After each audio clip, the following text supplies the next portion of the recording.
నేను విద్యాపీఠం పరిచయం చేయబోవటం లేదు. ఇప్పుడు ఈ కార్యక్రమ పరిచయం చేయబోతున్నాను.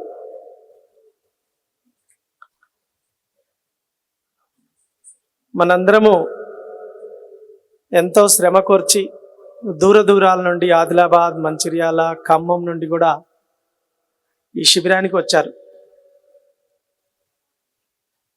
అయితే ఈ శిబిరం ఎందుకు యోజన చేయబడింది?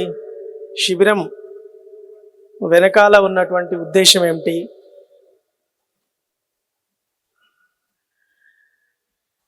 మనకి సరస్వతి శిశు మందిరం మొట్టమొదటి 1967లో ప్రారంభమైంది. సరస్వతి విద్యాపీఠం 1973లో ప్రారంభమైంది. 2022 శ్రీరామనవమికి 49 సంవత్సరాలు పూర్తయి 50వ సంవత్సరంలోకి అడుగుపెట్టాం. సాధారణంగా ఇంత సుదీర్ఘకాలం ఉన్న తర్వాత ఏదైనా ఒక సంస్థ, సామాజిక సంస్థ స్వర్ణోత్సవాలు జరుపుకోవడం అనేటువంటిది అతి సహజమైన విషయం. అట్లాగే మన సంస్థలో కూడా మనం ఈ స్వర్ణోత్సవాలు జరుపుకోవాలి, దానికోసం ఆలోచించాలి అని చెప్పేసి విద్యాపీఠం ఒకప్పుడు ఒకటే ఉండేది ఉమ్మడి రాష్ట్రంలో. ఆ రాష్ట్ర విభజన కంటే కొద్దిగా ముందుగానే ఇది 3 సమితులుగా ఏర్పడింది. హైదరాబాదు, విజయవాడ, అనంతపురం అని చెప్పేసి 3 సమితులుగా ఏర్పడింది.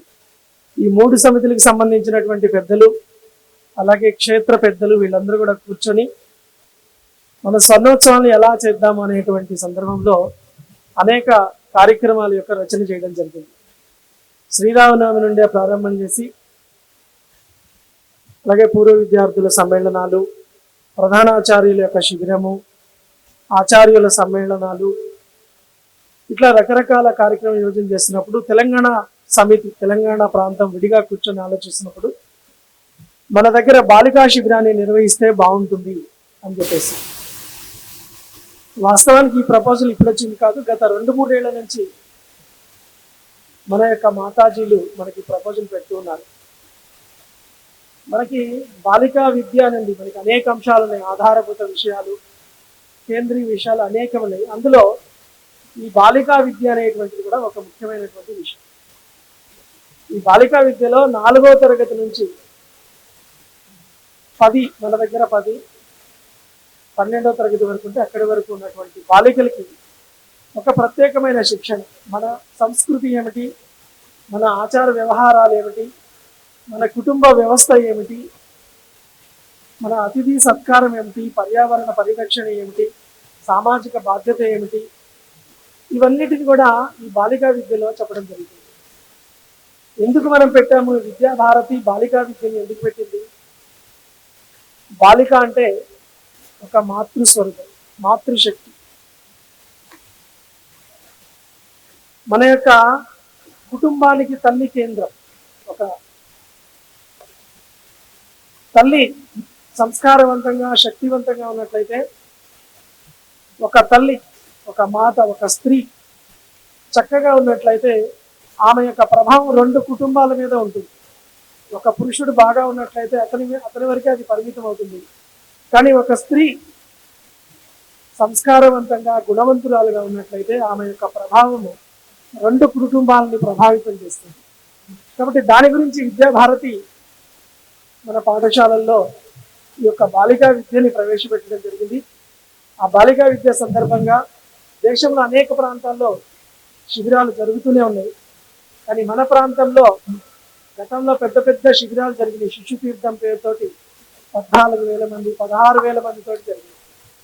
కానీ కేవలం బాలికలకి 50 సంవత్సరాల్లో నేను విన్నంత వరకు ఇటువంటి శిబిరం ఎప్పుడు జరగలేదని చెప్పారు.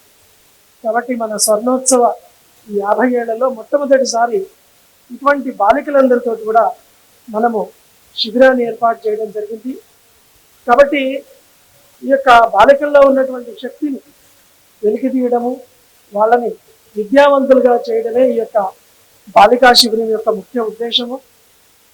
కాబట్టి బాలికా శిబిరం ఏర్పాటు చేసిన తర్వాత అనేక రకాలుగా చర్చించి స్పర్ధలు ఏమి పెట్టాలి, దానికి ప్రదర్శన ఏమి చేయాలి, ప్రయాణం ఎలాగా, అది ఎక్కడ పెట్టాలి, స్థలం ఎక్కడ పెట్టాలి, ఇటువంటి అనేక విషయాలు గత 3-4 నెలల నుంచి చర్చించి ఈ స్థలం గురించి నిర్ణయం చేయాలని అనుకున్నప్పుడు ఒక 4-5 స్థలాలు అనుకున్నాం. ఆ 4-5 స్థలాల్ని చూడడం కోసం వెళ్ళాలి అని అనుకున్నాం. ప్రొఫెసర్ తిరుపతిరావు గారు, అప్పటి శైక్షణిక ప్రముఖ కృష్ణమాచార్య గారు, లక్ష్మక్కయ్య, నేను, ఉమక్కయ్య, మేము 5గురం వెళ్దామని అనుకున్నాము. అదే టైంలో అదే రోజు ఈ స్థానం గుర్తొచ్చింది. ఈ కాన్హా శాంతివనం అనేది అంతకుముందు ఎప్పుడో పేపర్లో చూడడం జరిగింది. ఇక్కడ 1,00,000 మంది మెడిటేషన్ చేసేటువంటి అవకాశం ఉంది అని విన్నప్పుడు అదే మొదటి చూద్దామని చెప్పేసి అనుకొని ఆ రోజు మొట్టమొదటి ఇక్కడికే రావడం వచ్చింది. ఇక్కడ ఈ స్థలాన్ని చూసిన తర్వాత ఇక్కడ వసతి కానీ, ఇక్కడ హాల్స్, ఇక్కడ వాతావరణం, ఇంకొక స్థలాన్ని మనం చూడలేదు, ఇదే స్థలంలో పెట్టాలని చెప్పేసి అనుకోవడం జరిగింది. ఆ తర్వాత ఇక్కడ ఉన్నటువంటి మేనేజ్మెంట్ కూడా అడిగితే వాళ్ళు కూడా అనుమతి ఇవ్వడం జరిగింది మనం శిబిరం నిర్మించుకోవడానికి. ఆ విధంగా గత 3-4 నెలల నుంచి అనేక మంది ఆచార్యులు, మాతాజీలు వీళ్ళందరూ కూడా పనిచేశారు. ప్రాంత స్థాయిలో కూడా లక్ష్మక్కయ్య, ఉమక్కయ్య, తర్వాత డాక్టర్ నీలిమ గారు, వీళ్ళందరూ కూడా ముఖ్యంగా ప్రధానంగా ముందుండి ఈ నిధి సేకరణ విషయం కానీ, వ్యవస్థలు కానీ, వీటన్నిటిని కూడా చాలా అనేక మంది కృషి ఉంది. నేను వాళ్ళందరి ప్రతినిధులుగా వాళ్ళ పేర్లు చెప్పాను. చాలా కృషి చేసి ఈ శిబిరాన్ని నిర్వహించారు. కాబట్టి ఈ శిబిర ఉద్దేశాన్ని మనం చక్కగా అర్థం చేసుకొని ఈ 3 రోజులు మనం ఉంటాము. ఈ 3 రోజుల్లో ఉండే కార్యక్రమాలన్నింటిలో కూడా సమయానికి పాల్గొంటూ, ఇక్కడ పెద్దలు చాలా పరిమితమైన సందేశాలే పెట్టారు పెద్దలతోటి. రేపు కొద్దిమంది విజయవంతమైనటువంటి మహిళలు వచ్చి వాళ్ళు మీతోటి ఇంటరాక్షన్ కూడా జరుపుతారు, మీ సందేహాలు కూడా అడగొచ్చు. ఇక్కడ పెద్దలు చెప్పేటువంటి విషయాలన్నీ కూడా విని చక్కగా ఈ శిబిరాన్ని ఆస్వాదించి క్రమశిక్షణతోటి మళ్ళీ మనం తిరిగి వెళ్ళి ఇది జీవితాంతం గుర్తుపెట్టుకుంటారని ఆశిస్తూ నేను ఈ కార్యక్రమ ప్రస్తావనని ముగిస్తాను.